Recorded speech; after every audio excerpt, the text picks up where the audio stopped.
녹내장 완전 정복. 첫 번째, 망가진 시신경 되돌릴 수 없는 실명시간. 그러니까 치료가 안 된다는 얘기예요, 교수님? 네, 맞습니다. 이 녹내장은 시신경이 망가지는 것이고 이 시신경은 일단 손상이 되면은 회복이 불가능합니다. 그렇기 때문에 녹내장이 이 무서운 병인 것이죠.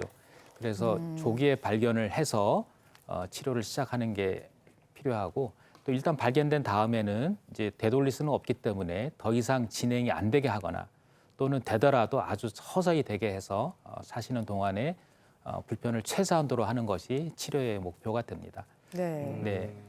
그 치료는 이제 안압을 낮추는 치료를 하는데요. 이 네. 안압은 약물을 통해서 치료를 할 수도 있고 약으로 안 되면은 레이저 치료를 하거나 또 수술 치료 이렇게 하게 됩니다. 수술로서는 섬유주 절제술, 또 방수 유출 장치 삽입술, 또 요새는 아주 조그만 스텐트를 눈 안에 넣어서 스텐트까지? 네, 안압을 조절하는 그런 방법도 개발이 돼 있는데요. 네. 그 어떤 방법을 쓰든지 간에 안압이 계속 조절되는 것이 아니고 또 올라갈 수도 있습니다. 그렇기 때문에 정기적으로 안압을 측정하시고 또 안압이 그대로 유지된다 하더라도 시신경이 손상이 또 진행이 될 수가 있거든요. 그래요? 그렇기 때문에 시신경과 시야 검사를 주기적으로 하면서 이렇게 관리를 해 나가는 것이 녹내장의 치료이고 관리입니다. 그러니까요. 근데 이렇게 되돌릴 수 없는 녹내장인데 또 놓칠 수 있는 부분도 있다고 합니다. 자세히 살펴볼게요. 바로 안압이 정상이어도 안심은 금물. 그러니까 안압이 정상인데도 녹내장이 있을 수 있다. 이런 뜻인가요? 네, 맞습니다. 그 안압이 정상이면은 아까 녹내장은 안압에 의해서 생기는 병이니까 안압이 네. 정상이면 괜찮지 않을까 이렇게 생각하실 수 있는데요. 안압이 정상이라고 하더라도 녹내장이 발생할 수 있습니다. 그렇게 되는 이유는 그 압력에 견디는 시신경이 견딜 수 있는 안압이 사람마다 다 다르기 때문이죠. 15라는 안압이 있다고 가정할 때 어떤 사람은 멀쩡하게 잘 사는데 네. 어떤 사람한테는 그 15라는 안압이 굉장히 부담이 되는 그런 안압이 사람마다 되는 다르구나. 것입니다. 그래서 안압만으로 녹내장을 진단하면 안 되고 네. 반드시 그 안저 검사를 통해서 시신경을 확인하고 또 시야 검사를 해서 녹내장을 진단하는 것이 필요합니다. 검사 기준이 그럼 어떻게 될까요, 교수님?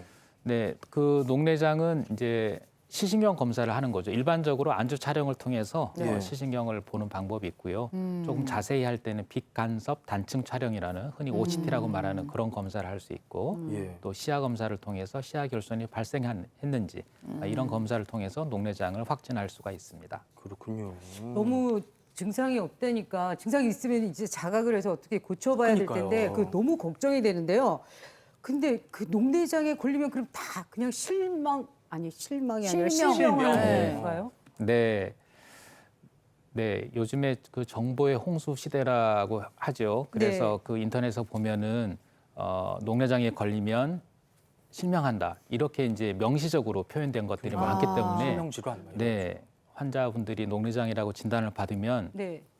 방금 김현영님께서 말씀하셨듯이 아주 네. 큰 실망을 하는 경우가 있습니다. 네, 그래서 너무 실망하고 또 내가 인생을 정리해야 되나 외래에 와서서 뭐 이런 얘기를 하시는 분이 있거든요. 밤에 아유, 잠도 잘 많이 못 놀라셨죠. 주무시고. 네. 그런데 녹내장이 실명할 수 있는 질환인 것은 맞습니다. 네. 또 상당수 환자가 실명에 이르기도 하고요. 네. 그러나 녹내장 환자 전체를 놓고 보면은 실명하는 사람보다는 인생을 마칠 때까지 혼자서 충분히 잘 사는 분들이 훨씬 더 많다. 네, 그렇기 때문에 녹내장에 진단됐다고 해서 바로 실망하지 마시고 상태를 확인해 보시고요. 또 어느 정도 녹내장이 있더라도 긍정적인 자세로 치료해서 이길 수 있다. 이런 마음가짐을 가지시는 게 좋을 것 같습니다. 네. 교수님 이제 녹내장 대가시니까 네. 녹내장에 보통 이제 우리가 걸리잖아요. 그럼 몇 % 정도가 실명에 이르러요, 교수님? 네, 저희 병원에서 제가 그게 좀 궁금해서 조사를 해봤는데요. 네. 그 우리나라에는 이제 정상안압 녹내장이 아주 많거든요. 네, 그 고안압 녹내장의 경우는 뭐 잘못 치료하면은 실명 그냥 됩니다. 아주 잠깐 사이에도 실명이 되는데요. 정상안압 녹내장은 저희가 보니까 70세 이후에서 조사를 해봤을 때 예. 실명에 같거나 실명 비슷하게 되는 게 한 7, 8% 정도, 7, 8%? 네, 그 정도 되는 정도라고 생각하시면 되겠습니다. 반대로 말하면 이제 90% 이상이 실명까지 네. 이르지 않는다는 거니까 네. 희망을 갖고 열심히 관리를 해야 될 텐데 요거를 잘 지키시는 게 중요해요.